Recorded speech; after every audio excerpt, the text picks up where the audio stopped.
Ladies and gentlemen, welcome to Hawker Diddley-Dum's top secret Badgerworks design labs. Today we're going to talk about smoke generators. This is a question I get asked very frequently. Where do I get the smoke generators from that I use? How do I make them, and so on and so forth.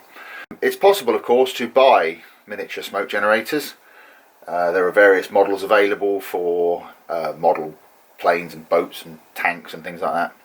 And these are all fine, but for one small drawback for me is that they tend to burn oil, and the last thing I want is me or my kids wandering about in a cloud of hydrocarbons. So I learnt to make my own.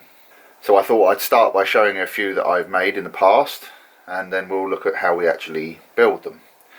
So the first one is this one. This is quite a large one. This is actually the first successful smoke generator that I built, and successful is a relative term. If you'll note, there's quite a lot of deformation and burning.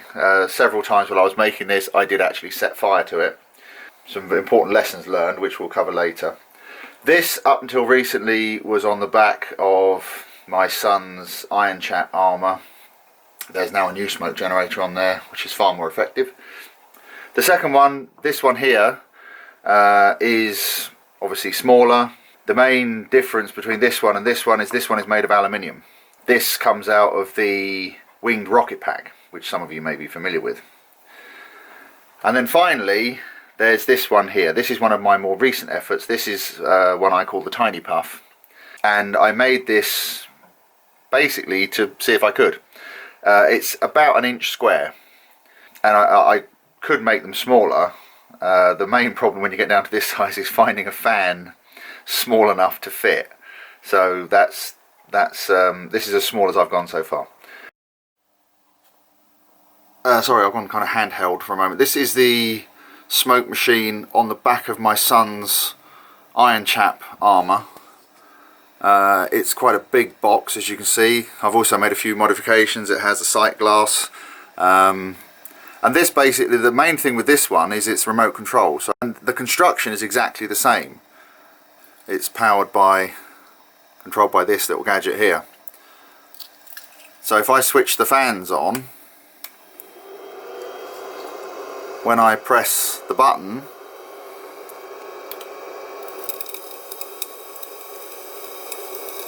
the smoke comes out. I don't know whether you can see that smoke.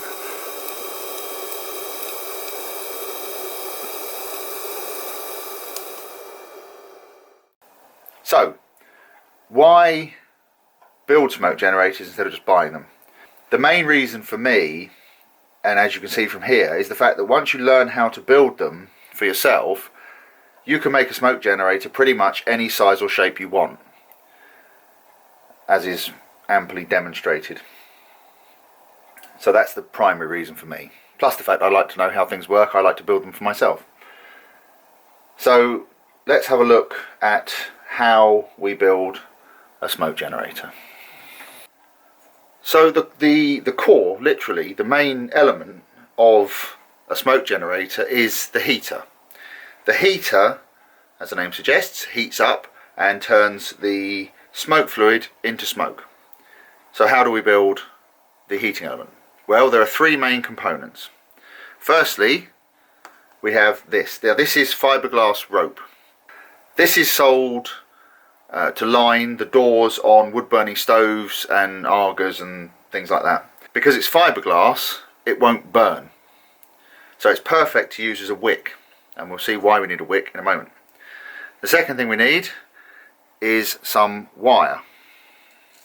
Now this wire, I'm not sure if you can see that or not. Focus, hello. There we go. This wire is actually part of the heating element from an old hairdryer.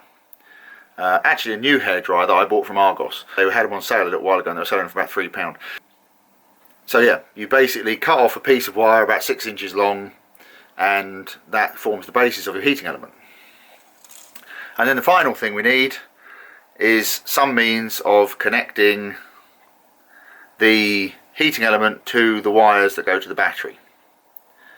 Now these are just normal terminal blocks. I'll show you how we use those in a moment. So now we need to make sure that our heating element is going to do what we want it to do. Now, when I make these, because I know how long I need to cut this wire to, I just cut it off at the right length. But you may not be able to do that, so this is basically how you figure out how long the heating element needs to be. So what you need to do is take a battery, and you have to be a bit careful with this, so a couple of pairs of pliers. Do not do this with your fingers because you will burn yourself. And you take hold of the wire in the pliers and you short it out across the battery. Now, there's not a lot going on there. It is warming up very slowly. I don't know if you can see that glowing. Ideally we want that to glow a bit quicker than that. So what we do is take a pair of cutters and just snip about 1 inch off. And then we do it again.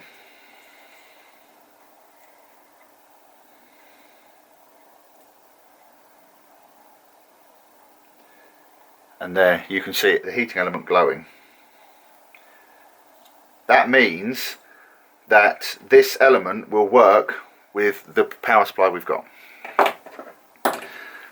Put that to one side, let it cool down because it will be hot. So we don't need the battery anymore for a moment. The next thing we need to do is get a couple of terminal blocks. While we're waiting for that to cool down, this is the ideal time to cut off a couple of terminal blocks.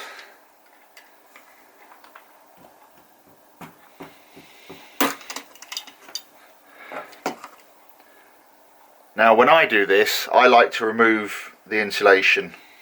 You don't have to, I do, because this will get hot and it's possible that the plastic on here might warm up and start to smell, which isn't very pleasant. The smell of burning plastic is never good. So I'm just going to go and remove the plastic insulation from this. You can do it with a knife, obviously be careful with a knife. So there are the terminals freed from their plastic, and now we can start putting it together. So taking our pliers again, you don't really need to do this, but I do it because it makes life a little bit easier. Stretch the wire out straight.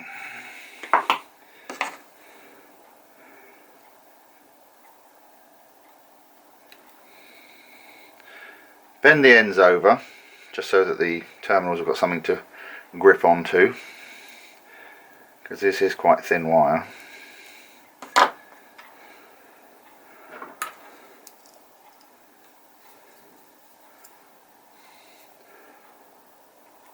That in there, do up the screw,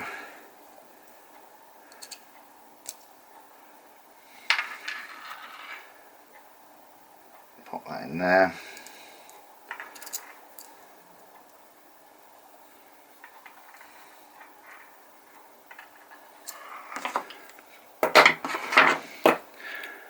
and now we wrap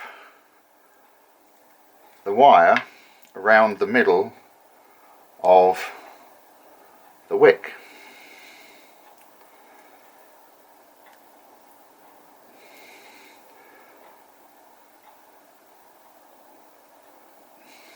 Like so.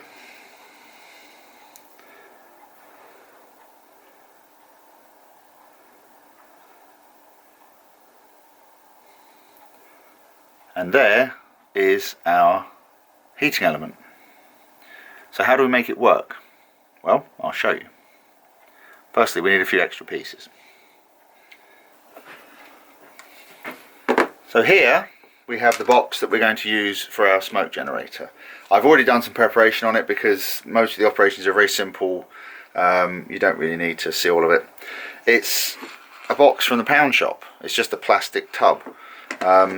What I've done, take the lid off and show you, is I've cut a hole in the top and mounted, in this case, a 60mm PC fan. Just because I had a 60mm, you can use 60, 40, 25, any size fan. Basically what you need is something to push air into the box. Now conversely, you need something to let the smoke out of the box. So there's another hole here, which I've drilled in the lid, and then there are 2 holes here for the wires to go through. Very simple. For the box itself, one thing that I've done that I like to do is I've lined the inside of the box where the heating element will go with some aluminium tape. It's not desperately important. It's just the fact that obviously the heating element does get hot. It's in a plastic box. These plastic tubs will stand a lot of heat, but this is more to reflect the heat back towards the heating element. It's not essential. I do it. You don't have to. It's self-adhesive aluminium foil, plumber's tape. So let's put this together and see if it works. So what we need to do is take our heating element, and we need some wire. So here's a piece of wire.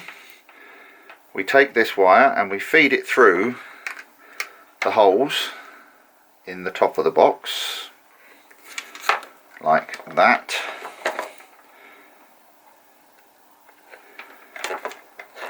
Pull it through.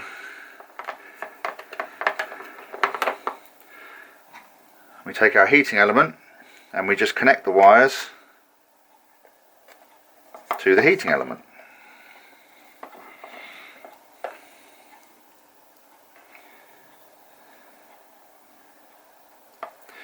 That's one.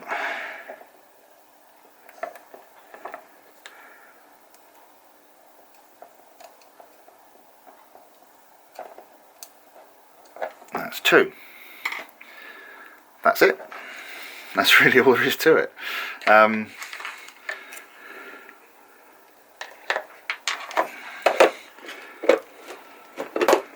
that's basically a smoke generator. So what we can do now is put some fluid in there and see if it works. So what I have here is some high-grade fog fluid from QTX. This is fairly entry-level stuff. You can get it from eBay. It's not very expensive. Designed for smoke machines, and I found it works very well. So we'll put some of this in the box and fire it up.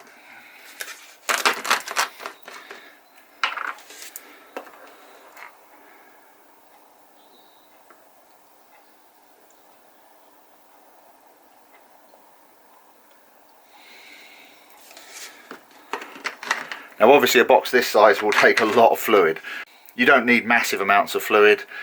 Just keep in mind when you're using the machine that you want to keep a reasonable amount of fluid in it, because if there's no fluid then the wick, the element, will be burning dry and it will greatly shorten the life of it.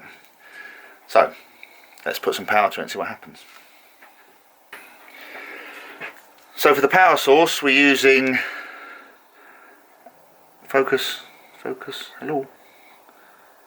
We're using a 12 volt 10 amp lithium polymer battery, and that just plugs straight into the heating element. For the fan, I'm just using any 12 volt power supply. I'll just connect that up. There's no switch in this, it's a very simple. And what happens is the air is pushed into the box by the fan and it wants to come out, so it will come out any way it can through this hole effectively.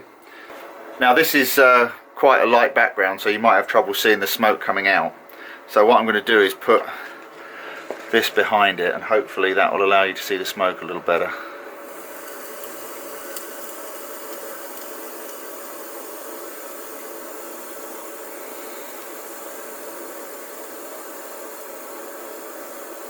And there you have it. There's our smoke machine. Now obviously if we were to put a nozzle on that hole, the smoke would come out, you know, in whatever pattern we chose to use for it. But that's basically how you make a smoke machine. And you can see with this box and the boxes I used earlier, you can make them any size or shape you want. As long as you can fit the heater inside, you're good to go. A few things to think about safety wise. This heating element is just that, it's a heating element. It gets hot. Don't touch it because you will burn your fingers. Also with fluid, I've seen lots of people that use you know, e-cigarettes modified and things like that to make smoke generators, and that's fine. I've never done it myself. I assume it works. The one thing I would be wary of, and this goes back to what we saw earlier with the burnt smoke machine, the first one I made. I tried glycerin in that, e-cigarette fluid. Glycerin has sugar in it. And what happens is, as you're heating it up and it's evaporating, it can deposit sugar on the heating element. Sugar burns very, very easily. And what can happen is, after a while, suddenly pop, and the wick catches fire, or the sugar on the wick catches fire. And you've then got a box that's burning, which isn't what you want at all. That's why I tend to stick with smoke fluid. You get a lot more smoke with glycerin than you do with smoke fluid. But you've also got the problem, the greatly increased risk of fire. Now, fire's not what you want smoke, not fire. So I always use smoke fluid. I've never had a wick catch fire that's been running on smoke fluid. So yeah, keep that in mind. A few other bits and pieces. People have asked me, why do I use a separate power supply for the heating element and for the fan? These heating elements tend to run at between 5 and 7 amps. If you're using a lower powered battery, when you put the heating element on, the fan will slow down. Doesn't really matter, but it can happen. The other thing to keep in mind as well, and the way I generally run these things, is I have the fan running all the time, and then I have the power to the smoke generator going on a separate circuit. So what I can do is, the fan is always running, so there's always air moving through the box. And then when you want the smoke, there's already airflow to push the smoke out of the box. I find that works really well. If you just switch the fan on, say like now, for example, if I turn the heating element on, then you'll get some, let's put this back if we can.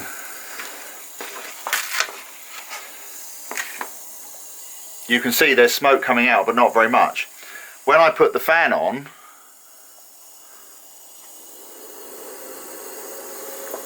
it starts blasting out. However, if the fan is already running, the smoke comes out immediately. So it just gives you a little more flexibility. So a few final points. I tend to err on the side of safety when I make these machines. As I mentioned before, I've had problems in the past. When I first started doing this, I had a couple of occasions where wicks caught fire. If you run the machine dry, so you have to be careful, especially if you're using the glycerin, as I mentioned earlier. If you're using the e-cigarette fluid, that tends to produce a lot more smoke, but there's a greatly increased risk of the wick catching fire. I found that if I use the smoke fluid, I've had no problems with fire since I started using proper smoke fluid. That's all I'm going to say. How you build these things, what you run in them, is up to you. You could put oil in there, you could put WD-40 in there, and it will produce clouds and billows of smoke. But again, you're basically evaporating oil. Who wants to breathe that? I don't. Don't be coming near me with oil smoke machines, because they stink and you'll go home smelling like an oil refinery. This stuff, yes, it has an odour, but it's harmless. Something else that a lot of people have asked me is, how do I know what batteries to use? Where can I buy the supplies from? This box, as I say, came from the pound shop. Everything else, eBay. PC fans, if you know people that dismantle old PCs, you can get the fans from there. The batteries, eBay, the wire comes from eBay. Everything basically comes from eBay apart from the box, which, as I say, came from the pound shop. They're not expensive to build. The most expensive part of this build would be this battery. This is a 10 amp battery. You can get cheaper lead acid batteries. I mean, this was, I think, about £20, this battery. You can get a 7 amp, in fact I'll show you. This is a 7 amp lead acid battery. This will run this quite happily, just as well as this. The difference being is you can see obviously the difference in size. This weighs a ton. This weighs nothing. So if you're carting it around all day as part of a costume, you're going to want this, not this. So yeah, just think about that. The advantage to a lead acid battery is they're cheaper, they're a lot cheaper. I think this was about half the price of that. But this also has overload and overcharge protection built in, which this doesn't. So this battery is basically safer to use than this one. I've never had any problems with these lead acid batteries, but it's more the fact that they're so heavy and they're so big compared to the power output from this. I mean, this is a 7 amp hour battery, this is a 10 amp hour battery. This is, well, a quarter of the size, and I would say probably about a quarter of the weight. I don't want to be carting this around with me, and I'm sure you don't either. Anyway, I hope that's answered some of your questions. I hope this has given you the information you need to go off and try building your own smoke generators.